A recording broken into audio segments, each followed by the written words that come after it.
মুরলির তারিখ 23 মার্চ 2024। ওম শান্তি।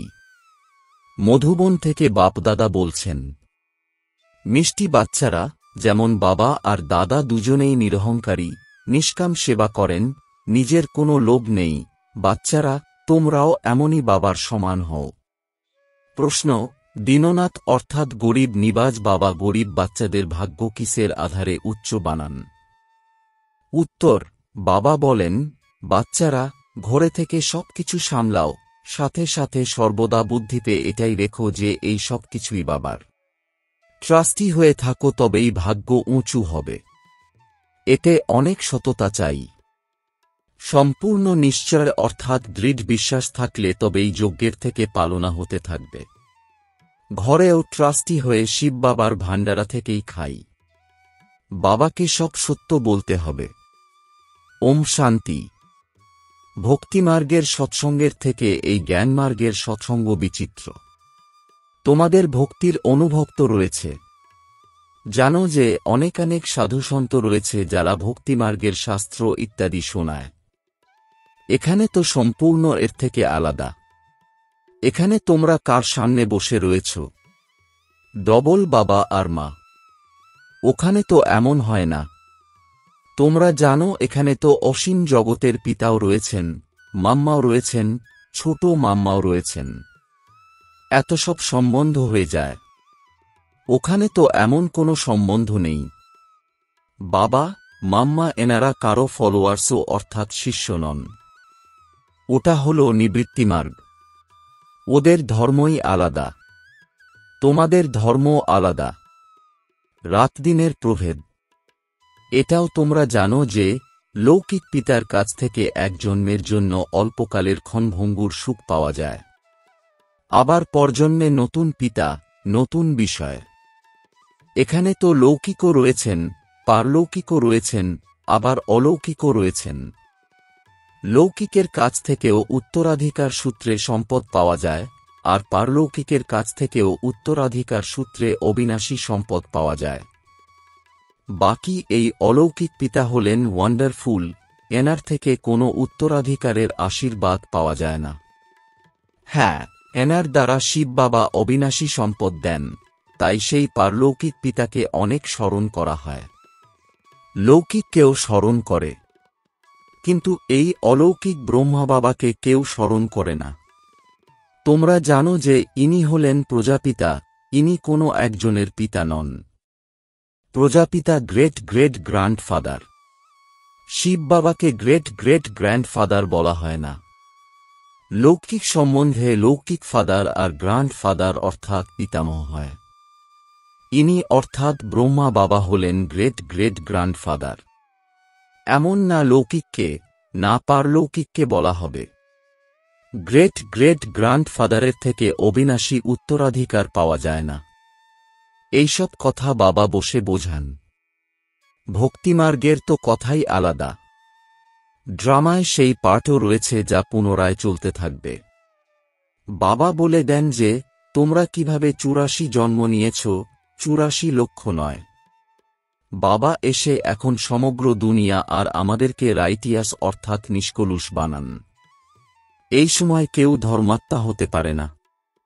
পুণ্য আত্মাদের দুনিয়াই আলাদা। যেখানে পাপাত্মারা থাকে সেখানে পুণ্যাত্মারা থাকে না। এখানে পাপাত্মারা পাপী আত্মাদেরই দান পুণ্য করে। পুণ্যাত্মাদের দুনিয়ায় দান পুণ্য ইত্যাদি করার কোনো প্রয়োজনই নেই। ওখানে এই জ্ঞানই থাকে না যে আমরা সঙ্গমে 21 জন্মের অবিনাশী উত্তরাধিকার নিয়েছিলাম। না, এই জ্ঞান এখানেই অসীম পিতার কাছ থেকেই তোমরা পাও, যার ফলে 21 জন্মের জন্য সদা সুখ, হেলথ, ওয়েলথ সবকিছুই প্রাপ্ত হয়। ওখানে তোমাদের আয়ু বৃদ্ধি পায়। নানি হল অমরপুরী। কথিত আছে যে শঙ্কর পার্বতীকে কথা শুনিয়েছিলেন। সূক্ষ্মলোকে তো এই কথা হতে পারে না। তাও আবার অমর কথা, তা কি একজনকেই শোনানো হয়? না, তা হয় না। এ হল ভক্তিমার্গের কথা, যার উপর তারা আজও দাঁড়িয়ে রয়েছে। সর্বাপেক্ষা বড় অলিক কথন হল ঈশ্বরকে সর্বব্যাপী বলা। এটা বলে ডিফেম অর্থাৎ কুৎসা দেওয়া হয়। অসীম জগতের পিতা যিনি তোমাদের বিশ্বের মালিক বানান তাঁর উদ্দেশ্যে বলা হয় সর্বব্যাপী তিনি, মাটির পাত্রের টুকরোতে, পাথরের টুকরোতে, প্রতিটি কণায় কণায় তিনি রয়েছেন। নিজের থেকেও বেশি গ্লানি করে দিয়েছে।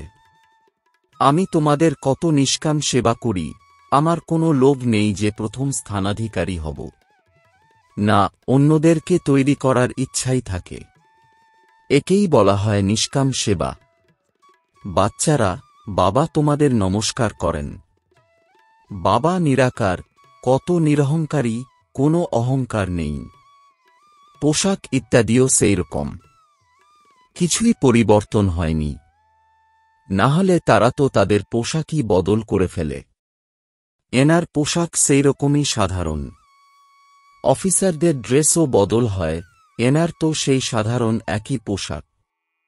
কোনো পার্থক্য নেই। বাবাও বলেন যে আমি তো সাধারণ শরীর ধারণ করি। তাও আবার কেমন? যিনি স্বয়ং নিজের জন্মকে জানেন না যে কতবার পুনর্জন্ম নিয়েছেন। ওরা তো ৮৪ লক্ষ বলে দেয়। শোনা কথা। এতে কোনো লাভ নেই। ওরা তো ভয় দেখায়, এমন কর্ম করলে গাধা, কুকুর ইত্যাদি হয়ে জন্মাবে, বাছুরের লেজ ধরে সাঁতরে পার হয়ে যাবে। গরু সেখানে কোথা থেকে এলো? স্বর্গের গরুই আলাদা রকমের হয়। সেখানকার গরু ফার্স্ট ক্লাস হয়। যেমন তোমরা ১০০% সম্পূর্ণ হবে, তেমনি গরুও ফার্স্ট ক্লাস হবে। কৃষ্ণ কখনো গোপালন করত না। ওনার গোপালনের কি প্রয়োজন? সেখানকার সৌন্দর্য দেখানোর জন্য এমন দেখিয়েছে। এছাড়া এমন নয় যে কৃষ্ণ গোপালন করত। কৃষ্ণকে গোয়ালা বানিয়ে দিয়েছে। কোথায় সর্বগুণ সম্পন্ন সত্যযুগের ফার্স্ট প্রিন্স আর কোথায় গোয়ালা? কিছুই বোঝে না। কারণ দেবতা ধর্ম তো এখন আর নেই। এই একটি ধর্ম যা প্রায় বিলুপ্ত হয়ে যায়। এসব কথা শাস্ত্রে নেই। বাবা বলেন, বাচ্চারা, এই জ্ঞান আমি তোমাদেরকে দিই বিশ্বের মালিক বানানোর জন্য। মালিক হয়ে গেলে তখন আর এই জ্ঞানের প্রয়োজন থাকে না। জ্ঞান সর্বদা অজ্ঞানীদের দেওয়া হয়ে থাকে। গায়নও রয়েছে, জ্ঞান সূর্য প্রকট হয়েছে, অজ্ঞান অন্ধকারের বিনাশ। এখন শুধু বাচ্চারাই জানে যে সমগ্র দুনিয়া এখন অন্ধকারে রয়েছে। কত কত সৎসঙ্গ রয়েছে, কিন্তু এ কোনো ভক্তিমার্গের নয়। এ হল সদ্গতিমার্গ। একমাত্র বাবাই সদ্গতি করেন। তোমরা ভক্তিমার্গে আহ্বান করেছ যে তুমি এলে আমরা তোমার হয়ে যাব। তুমি ব্যতীত দ্বিতীয় আর কেউ নেই, কারণ তুমি জ্ঞানের সাগর, সুখের সাগর, পবিত্রতার সাগর, সম্পদের সাগর। সম্পত্তিও দেয়, তাই না? কত ধনবান অর্থাৎ মালামাল বানিয়ে দেন। তোমরা জানো যে আমরা শিব বাবার কাছে ২১ জন্মের জন্য নিজেদের ঝুলি ভরপুর করতে এসেছি, অর্থাৎ নর থেকে নারায়ণ হয়ে যাই। ভক্তিমার্গে কথা তো অনেক শুনেছ, তাতে সিঁড়ি নিম্নগামী হয়েছে। কেউ তো ঊর্ধ্বে আরোহণ অর্থাৎ চড়তি করা করতে পারেনি। কল্পের আয়ুও কত লম্বাচড়া করে দেয়। ড্রামার ডিউরেশনকে অর্থাৎ সময়কাল লক্ষ বর্ষ বলে দেয়। এখন তোমরা জেনেছ যে কল্প হয় ৫,০০০ বর্ষের। ম্যাক্সিমাম ৮৪ জন্ম আর মিনিমাম ১ জন্ম। পরপর আসতে থাকে। নিরাকারী কল্প বৃক্ষ, তাই না?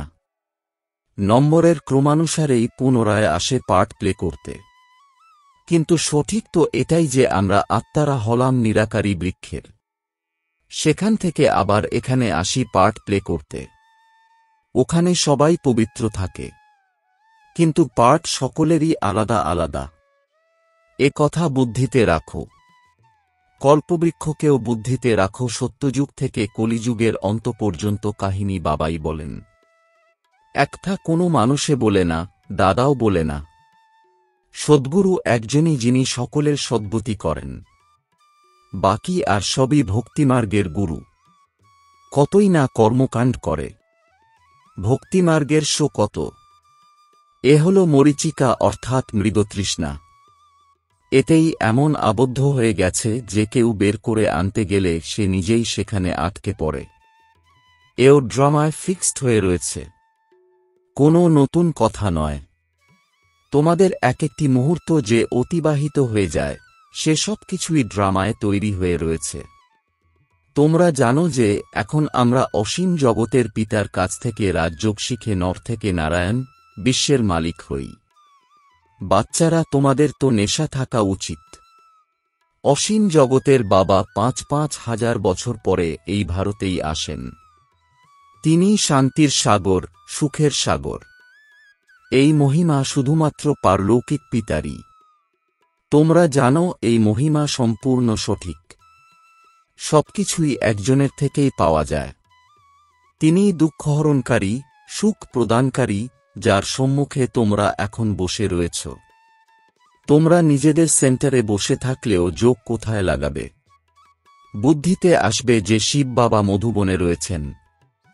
স্বয়ং শিব বাবা বলেন যে আমি সাধারণ বৃদ্ধ শরীরে প্রবেশ করেছি পুনরায় ভারতকে স্বর্গে পরিণত করতে। আমিও ড্রামার বন্ধনে আবদ্ধ হয়ে রয়েছি। তোমরা আমার কত গ্লানি কর। আমি তোমাদের পূজনীয় বানাই। এ যেন কালকের কথা। তোমরা কত পূজা করতে। তোমাদের নিজস্ব রাজ্যভাগ্য অর্থাৎ রাজত্ব দিয়েছি, সব হারিয়ে ফেলেছ। এখন পুনরায় তোমাদের বিশ্বের মালিক বানাচ্ছি। কখনো কারো বুদ্ধিতে একটা বসবে না। এনারা হলেন দৈবী গুণসম্পন্ন দেবতা। এনারাও মানুষ, কেউ ৮০-১০০ ফুট লম্বা তো নয়। এমনও তো নয় যে ওনাদের আয়ু বেশি তাই ছাদসমান বড় অর্থাৎ লম্বা হবে।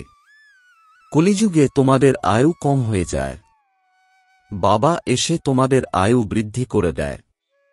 তাই বাবা বলেন হেলথ মিনিস্টারকেও বোঝাও, বলো যে আমরা আপনাকে এমন যুক্তি বলে দেব যেন কখনো আর অসুস্থ হয়ে না পড়েন। ভগবানুবাচ, নিজেকে আত্মা মনে করে মামেকম স্মরণ কর, তবেই তোমরা পতিত থেকে পাবন এভার হেলদি হয়ে যাবে।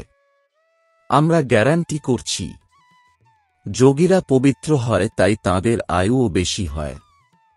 এখন তোমরা হলে রাজযোগী, রাজঋষি। ওই সন্ন্যাসীরা রাজযোগ শেখাতে পারে না। তারা বলে গঙ্গা হল পতিত পাবনী, সেখানে দান করো। গঙ্গাতে কি দান করা যায়? না, করা যায় না। মানুষ গঙ্গায় পয়সা ফেলে, পণ্ডিতেরা তা নিয়ে যায়। এখন তোমরা বাবার দ্বারা পবিত্র হচ্ছ, বাবাকে কি দাও? কিছুই না, বাবা তো দাতা। তোমরা ভক্তিমার্গে ঈশ্বরের উদ্দেশ্যে গরিবকে দান করতে, অর্থাৎ পতিতদের দিতে। তোমরাও পতিত, যারা নিচ্ছে তারাও পতিত। এখন তোমরা পবিত্র হচ্ছ। তারা পতিত, পতিতকে দান করে। কুমারী যারা প্রথমে পবিত্র হয় তাকেও দান করা হয়, নতমস্তক হয়, খাওয়ায়, দক্ষিণাও দেয়। বিবাহের পর সব নষ্ট হয়ে যায়। ড্রামায় ফিক্সড রয়েছে, আবারও রিপিট হবে। ভক্তিমার্গের পার্টও হয়ে গেছে। আর সত্যযুগের সমাচারও বাবা বলেন। বাচ্চারা, এখন তোমরা বুঝতে পেরেছ। প্রথমে অবোধ অর্থাৎ অবুঝ ছিলে। শাস্ত্রে তো ভক্তিমার্গের কথা রয়েছে, এর দ্বারা আমাকে কেউ পায় না। আমি যখন আসি তখনই এসে সকলের সদ্গতি করি। আর আমি একবারই আসি পুরনোকে নতুন বানাতে। আমি গরিবের ত্রাতা, গরিবদের সাহুকার বানাই। গরিবরা তো ঝট করে বাবার হয়ে যায়। তারা বলে, বাবা আমরা তোমার, এই সব কিছু তোমার। বাবা বলেন, ট্রাস্টি হয়ে থাকো। বুদ্ধি দিয়ে বোঝো যে এইসব আমাদের নয়, বাবার। এর জন্য বড় সুচতুর বাচ্চা চাই। আবার ঘরে যখন ভোজন বানিয়ে খাও অর্থাৎ যজ্ঞর থেকেই ভোজন করো, কারণ তোমরাও এই যজ্ঞে সমর্পিত। তাই সবকিছুই এই যজ্ঞের হয়ে গেছে। ঘরেও যদি ট্রাস্টি হয়ে থাকো তবে শিব বাবার ভান্ডারা থেকেই খাও, কিন্তু সম্পূর্ণ নিশ্চয়তা চাই। বিশ্বাসের দৃঢ়তায় যদি গড়বড় অর্থাৎ বিচলিত হয় তবে, যেমন হরিশ্চন্দ্রের উদাহরণ রয়েছে। বাবাকে তো সবকিছুই বলতে হবে। আমি হলাম দীনবন্ধু। গীত অবশেষে সেই দিন এসেছে আজ, আখির ও দিন আয়া আজ। আধাকল্প ভক্তিতে স্মরণ করে শেষে এখন ঈশ্বরকে পেয়েছ। এখন জ্ঞান জিন্দাবাদ হবে। অবশ্যই সত্যযুগ আসবে। মাঝে রয়েছে সঙ্গম, যেখানে তোমরা উত্তম থেকে উত্তম অর্থাৎ সর্বোত্তম পুরুষ হও। তোমরা পবিত্র প্রবৃত্তিমার্গীয় ছিলে। পুনরায় ৮৪ জন্ম পরে অপবিত্র হয়ে যাও, আবার পবিত্র হতে হবে। কল্পপূর্বেও তোমরা এভাবেই হয়েছিলে। কল্পপূর্বে যে যতখানি পুরুষার্থ করেছিলে, এখনও তাই করবে। নিজের অবিনাশী উত্তরাধিকার নেবে। বাবা সাক্ষী হয়ে দেখেন। বাবা বলেন, তোমরা হলে মেসেঞ্জার অর্থাৎ দূত, আর কেউ তো মেসেঞ্জার পয়গম্বর হতে পারে না। একজনই সদ্গুরু রয়েছেন যিনি সদ্গতি করেন।